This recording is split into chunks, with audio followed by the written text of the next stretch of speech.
Excellent, and there we are. Welcome to another episode of the Kinetic. My name is Sam Otero, coming to you from my studios in beautiful central Pennsylvania.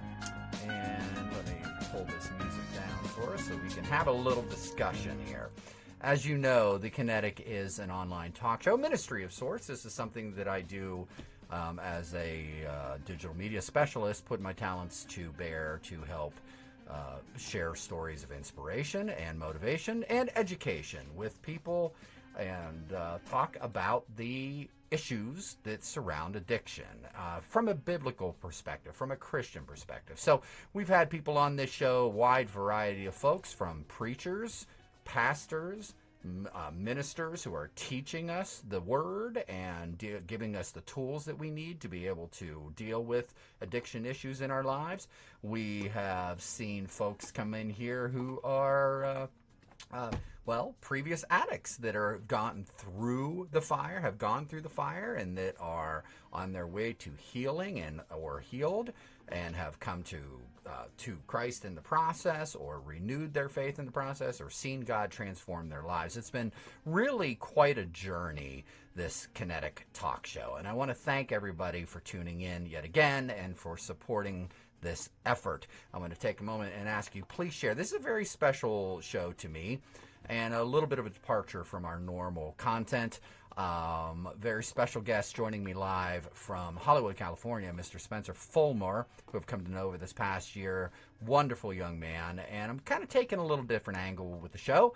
I would love for you to take a moment as we get going here and like and share this live stream out across your social media platforms. And without further ado, because his time is very limited, I'm going to go ahead and bring in my special guest tonight, Spencer Folmar. Spencer, hello, Sam. Thanks for having welcome me. to the show, young man. How are you this evening? I'm doing great, Sam. How are you? You know what, buddy? I am absolutely fabulous. Good. Yes, absolutely. Thank you so much for making the time. Thank you for having me. Absolutely. Well, you know what? This is finally worked out. I'm glad it finally worked out as well. I really, really, truly am. I can't tell you how much I appreciate this. I'm going to stop this live stream that's happening on my other monitor here to save some bandwidth. I think everything's looking good, though. We should be good to go and have a good discussion. Spencer, I'm going to preface this a little bit just to kind of give people an understanding as to why I'm doing this. Spencer is a Christian, and he and I have had some amazing spiritually charged discussions about us as people, as our desire and motivation to serve humanity through utilizing our talents. We're going to touch on that a little bit, and we're going to explore his career pathway coming out of the mountains of central Pennsylvania, our home area here, what he's doing with his company, Hard Faith Films, and then specifically we're going to talk about the most recent project of his, which is, as many of you know, shooting Heroin, the movie, and talk about some of the hard themes that are addressed in there and what Spencer has learned about the opioid epidemic through this process of putting together this Hollywood level film and dealing with some very real and very difficult subjects that need to be brought out into the open. So there's my preface why we're taking this angle. So Spencer, again, I'm going to go ahead and thank you and give you the floor. Before we get going, for anybody that doesn't know you, tell us a little bit about Spencer Folmar, where you came from, and give us the thumbnail sketch of your career as to how you got to where you are now. Yeah, thanks. Thank you, Sam. That was a great preface. So my name's Spencer Folmar. I'm a producer and director living and working here in Los Angeles, California. I grew up in central Pennsylvania. K through 12, I went to West Branch Area High School, which is right off of 80. And after graduating from high school, I went on to college at a Christian college called Grove City College in Western Pennsylvania, and then did quite a bit of education after that. I earned my Master's of Theology, attended NYU for my MFA in film, MBA ongoing at Texas A&M University. and have been in Los Angeles now for about 4 years. The film that we're talking about tonight is my fourth feature film that I've directed, written, and produced. Wow, outstanding. Well, I stand corrected. I said you're not a preacher. I must have missed that in your bio that you actually have a master's in theology. Yeah, Man, and you've crammed a lot of education into your young life. I have. Yeah, I That don't think I'm doing much more, but I have enjoyed. It's been fun, and I've had the privilege of preaching well, not quite a few, about 10 times. that is amazing. That is awesome. Well, let's talk about that spiritual motivation, okay? Um, you've been through the worldly fire in terms of going up the ladder, you know, Yeah. Yep. starting your own company, going out, stepping out on your own, doing what you needed to do to be able to get the funding, and let's face it, play the game, right? Yeah. Right. But you're spiritually motivated. Tell us about hard faith films and Mhm. how your Christian faith translates into that endeavor. I think that's an important place to start here. Yeah, absolutely. So yes, I did use worldly wisdom and worldly practices to climb up the ladder, continue to do so, and I think it's essential for any Christian to understand how the game is played, and to have good business ethics and integrity. And I think by being a Christian in business and utilizing objective truth, which Christians are the only ones that have access to, we can actually excel more in business, potentially, not always.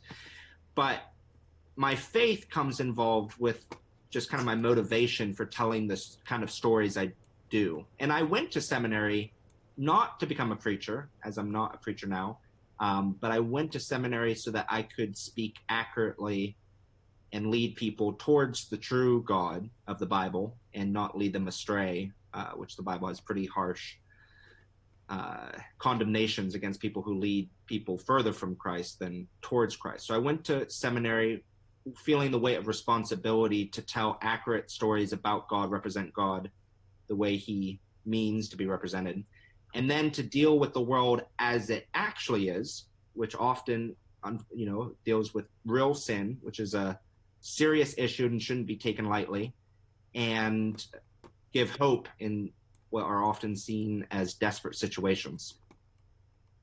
That's outstanding. Let's talk about the name of your company, Hard Faith Films. Yeah, so what's the opposite of hard faith? Soft Maybe faith. soft faith, right? So there's a lot of cinema out there known as faith-based films, and some of it is okay, and some of it is not all that beneficial or edifying, and I think often depicts God inaccurately. Either it's health, wealth, prosperity, or it's superstition. Hmm. But also, I think so many films never actually deal with human suffering and depravity as the Bible deals with it. Whenever the Bible talks about Old Testament prophets, or in the New Testament about the disciples, it doesn't hold back any punches about how bad we are, because the entire crux of Right. the Bible is God's grace to the undeserving creation, mankind. We fell, and we fell tremendously. God said, if you eat of the fruit of this tree, you will surely die. And even though we didn't immediately die, ever since the fall of mankind in the Garden of Eden, we're continually dead in our sins until Christ brings us alive with the Holy Spirit and regenerates our heart. And so the situation is dire. And anyone that comes to faith, anyone that reaches out to Christ and reaches out to God, knows that they can't save themselves. That experience, I came to faith late in life, in my early 20s, and that experience usually doesn't come out of a desire to win the football game or for Lassie to return home. Usually you come to God whenever you're at your most desperate and dire situation, whenever it feels like your entire world is falling apart, your worldview, and whenever you're severely dealing with not only your own sin, but other people's sin as well. And that's usually a pretty dark situation as scripture depicts it. And it's in a faith that is hard. It doesn't mean hardened as in like hardness of heart. It means hardened as in it's been tested, and it will persevere through whatever valley or mountaintop your life will surely go through. That is amazing. What a wonderful story you have. And as I said, I know I had you in my classroom to meet my students and to be interviewed by them because I believe, you know,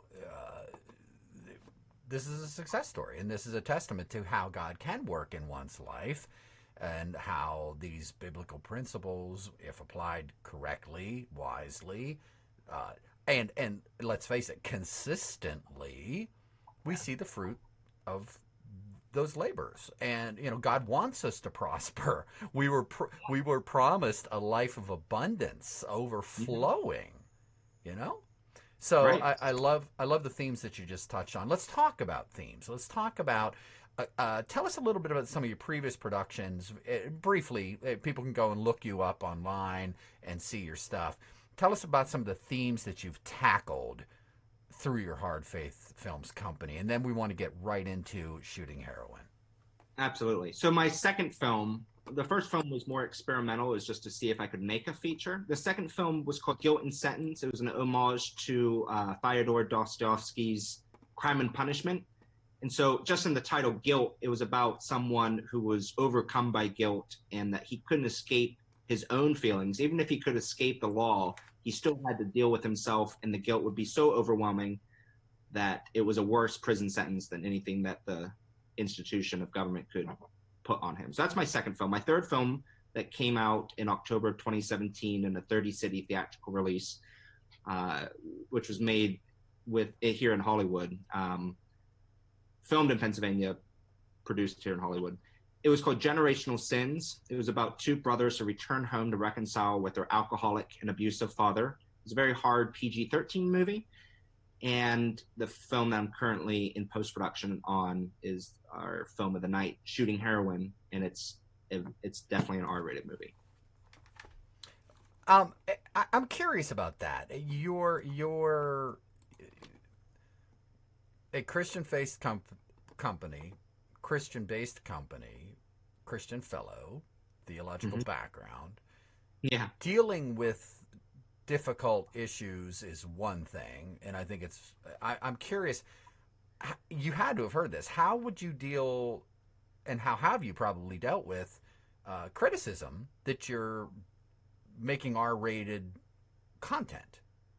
Yeah. What's your response to that? I have had a lot of criticism. In fact, whenever Yeah, that's Generational why. Sin, I mean, I'm making an assumption, but I'm sure. yeah, I think I have a that would whole, go with the territory. You're stepping out on a ledge there, you know. I am very far out on the branch. There you go. I have a whole email inbox folder dedicated to hate mail, mostly from Christians. And yeah, it's been quite a journey. Generational Okay. Sins garnered such controversy because it did have some mature language and coarse Hmm. language in it. Um, and Shooting Heroin is much more as in a missional film than it is for the church. I don't tend to make films for people already in the fold, and I don't look to further fatten the sheep. I'm looking to tell stories that are evangelistic, missional in mind. And so I often depict the world as it is versus depicting the world as we wish it would be. That doesn't mean you I necessarily need to see. Yeah. use language. I'm just saying um, it's possible, and I don't believe it's a sin. And then it reflects the reality of our situation. Right. I mean, we can make PG movies and G movies all we want and have flannel graphs, but whenever you Right. become an adult and you deal with real issues like addiction, like what your show's about, it's Hmm. a very R-rated, X-rated world. The Bible Yes. doesn't hold punches. I don't think Christians, especially in art, should do so either. Very well said. Very well said. I well, let's get right into it. There's a perfect segue. You know, you were dealing with this hard topic. What more difficult topic to deal with than people, a small town, dealing with an opioid epidemic crisis to the point where they feel they have no choice but to take matters into their own hands. Tell us, Yeah. give us that thumbnail sketch of the Shooting Heroin movie and Hmm. the genesis of the idea, where did this come from Yeah. out of you? You know, I feel like my stories, it's so difficult to make a film. It's a Herculean feat. It's achieving the impossible to make a feature film. I learned that on my first film, and every movie I make since, and any filmmaker I talk to, it is surely a miracle any movie gets made. From fundraising, development, writing the story, casting it, on set, Murphy's Law is always present, and everything that can go wrong goes wrong. And then you still don't know if your movie's going to make a dime until opening weekend. So it is not for the faint of heart or those who don't wish to persevere. It's really an industry of last man standing wins. So all that to say, whenever I make a picture, I want it to mean something. There's enough popcorn entertainment, fluff out there. And I like popcorn entertainment. It's great. I just like in my entertainment to have some medicine as well, and to see the world in a different way than before I walked into that theater. So we choose our film slate very carefully at Hard Faith. All the films that are there are dealing with cultural and spiritual issues that I think are most relevant today in today's, not only the non-believers, but for the believers as well.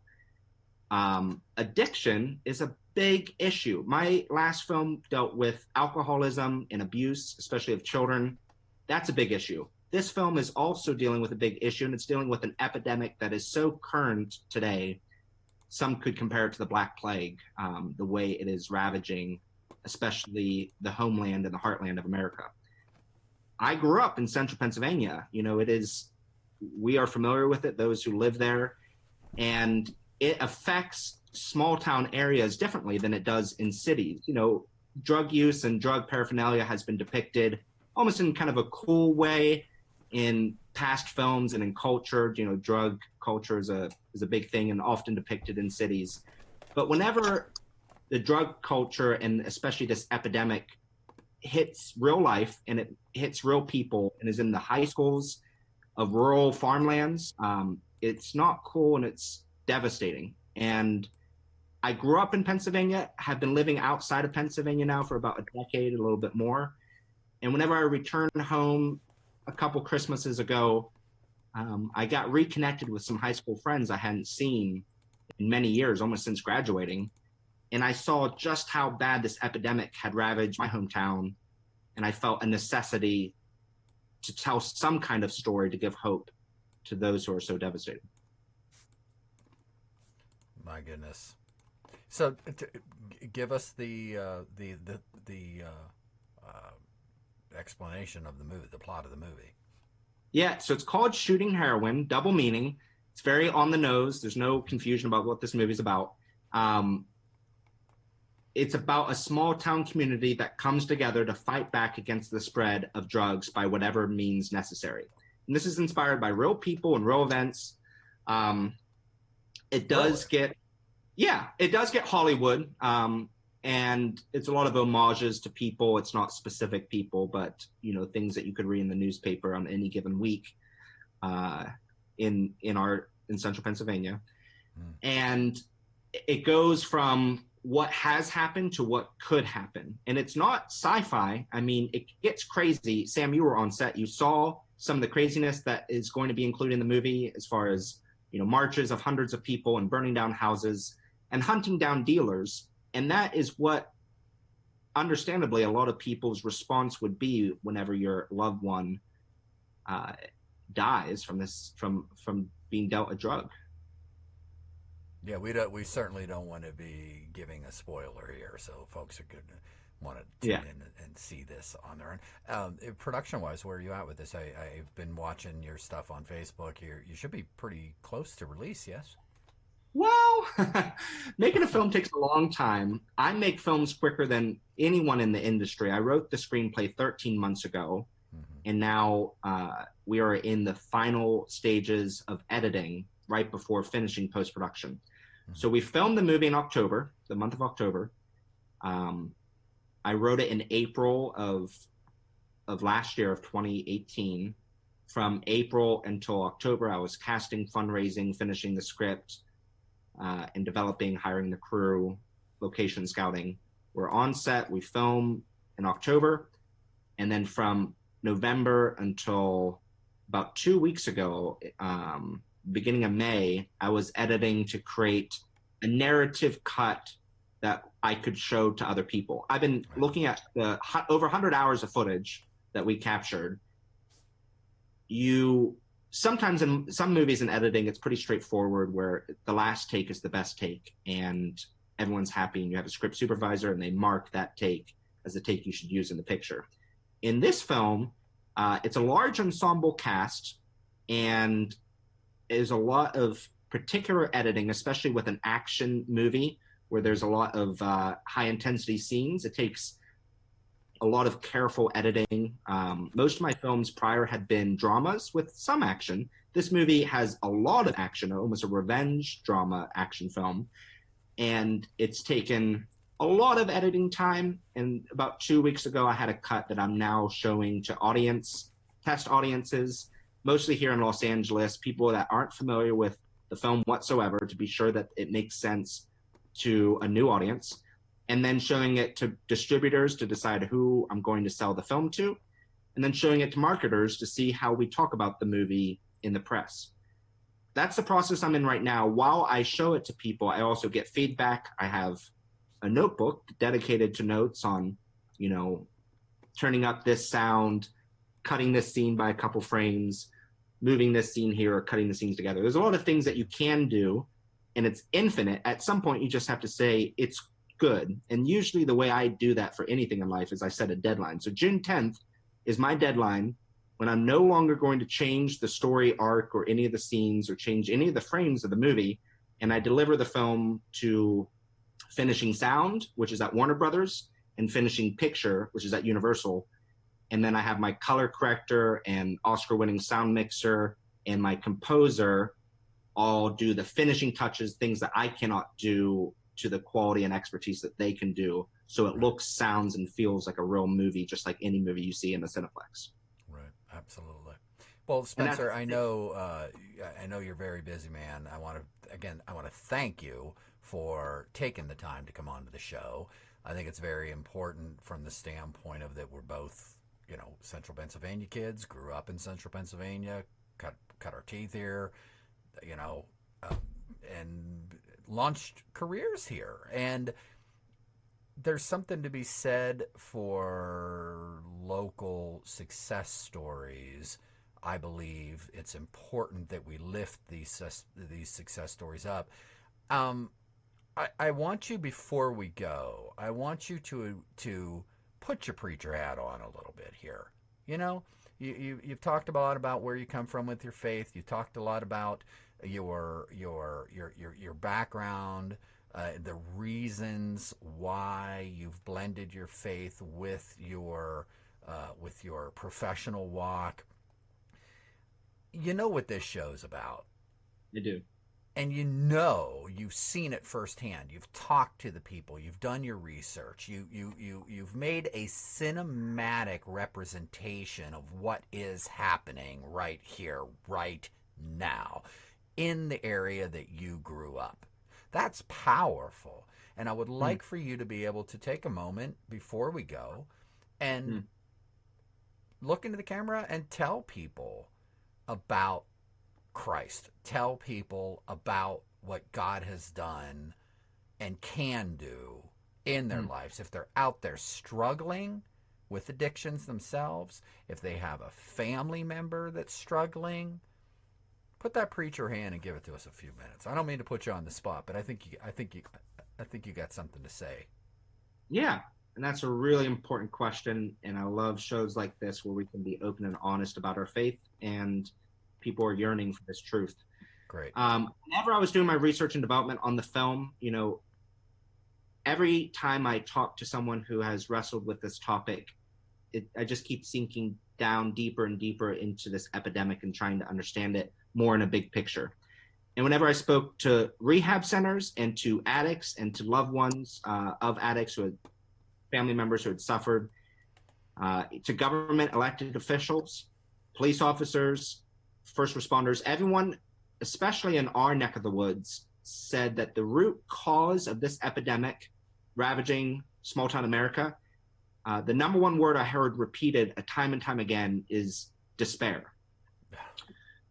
I've heard that here so many times. Yeah, it is. It's a killer. In fact, the movie starts on a quote by Sophocles, which is thousands of years old, and Sophocles says that despair often breeds disease. And I think that is spot on. I think it's even biblical. Whenever you're despairing and you have no hope, you're void of hope, and you're depressed and you don't have opportunities, or there's not as many opportunities as a more populated area, especially kids that are still trying to figure out who they are and what the purpose of their life is. Whenever you have so much time to think and so little opportunity and maybe idleness,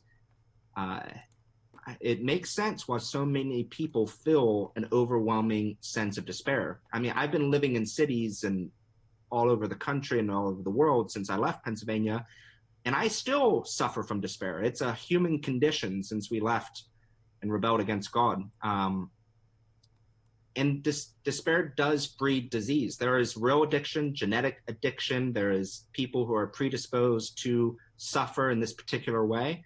And there are many people who also feel that suffering is what they deserve, or that somehow the annihilation, even the slow suicide of themselves is better than bearing the weight of actually living. And I can resonate with that.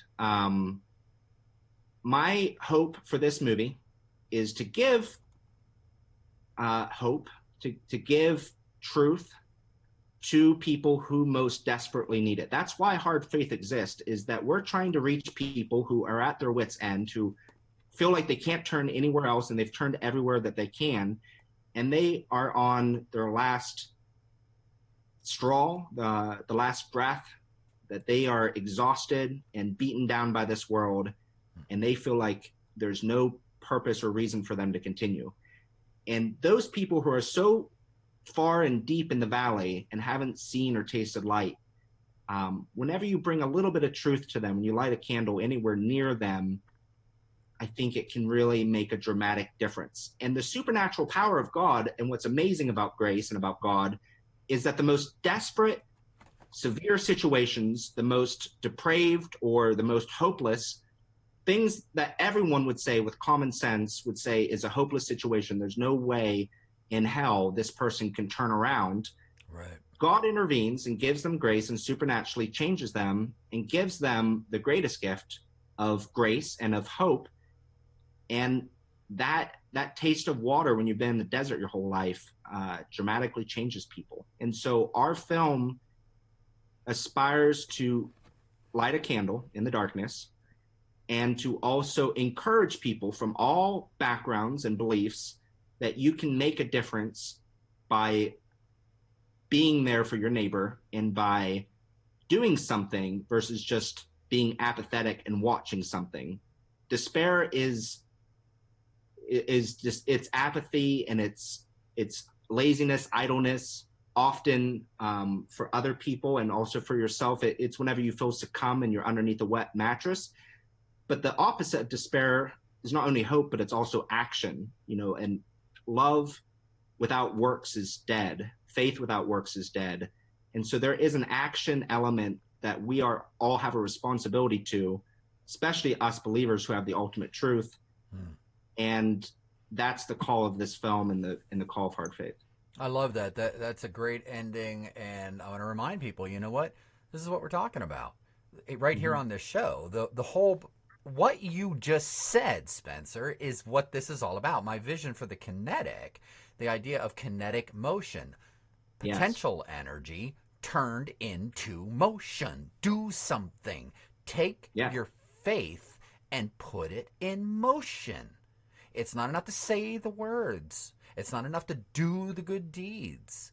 We must do as you said. We've got to believe and walk the walk and walk it out. Walk out the plan that God has laid for us. We've been told that our steps are numbered and ordered, and the very hairs on our head are numbered, I should say.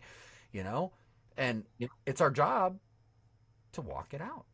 And Mm-hmm. I think it's so critical that we look within our communities and we meet people that are, if they need help, we're there for. If you need help, seek it.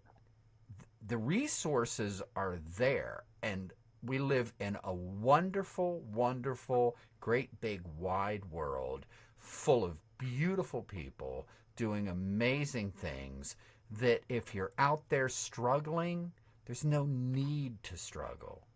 Right. There's no need for that. God doesn't want you in a place of despair and hopeless. He wants you to prosper and to be happy and healthy. Reach out. Make it happen. You can do it. You can get well. And that's what we hope for, I'm hoping that if one person, Spencer, that we touched tonight, it was worth the time and the energy that we put forth. And I want to thank you so much for your time, taking your time out of your busy schedule to come on the show tonight. Spencer Folmar from Hollywood, California. Thank you so much. Before we go, tell people how they can look you up and get hold of you. Thank you, Sam, so much for having me. And you are embodying the call of action by having this show. I know you've felt the calling on your life, and you're using technology to bring hope to people. My film, it's called Shooting Heroin. You can go to heroinfilm.com to learn about the film. You can go to hardfaith.com to learn about our slate of movies and about our company. And we would love to connect. Outstanding. Spencer Folmar, thank you so much coming on the Kinetic. My name is Sam Matera. I'm going to bid my guest good evening. Blessings to you, sir. Looking forward to seeing the film.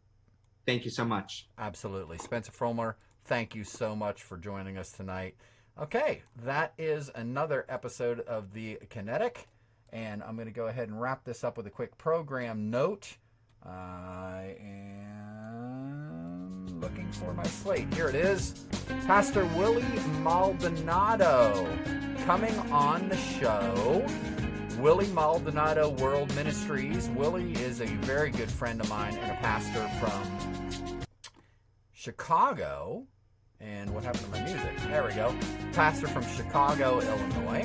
And he's going to be coming on Wednesday, this coming Wednesday, to talk about on the subject and to teach and to preach on the subject of finding balance, the importance of striking balance, seeking balance, finding balance, striking balance, and maintaining balance from a biblical perspective this Wednesday night at 8 p.m. Eastern Standard Time.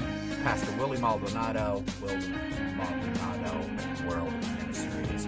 Again, thanks to our guest tonight, Spencer Folmar. My name is Sam Matera, and I'm coming to you from my studios in beautiful Treasure Lake, Pennsylvania, just outside Du Bois in the mountains of central PA.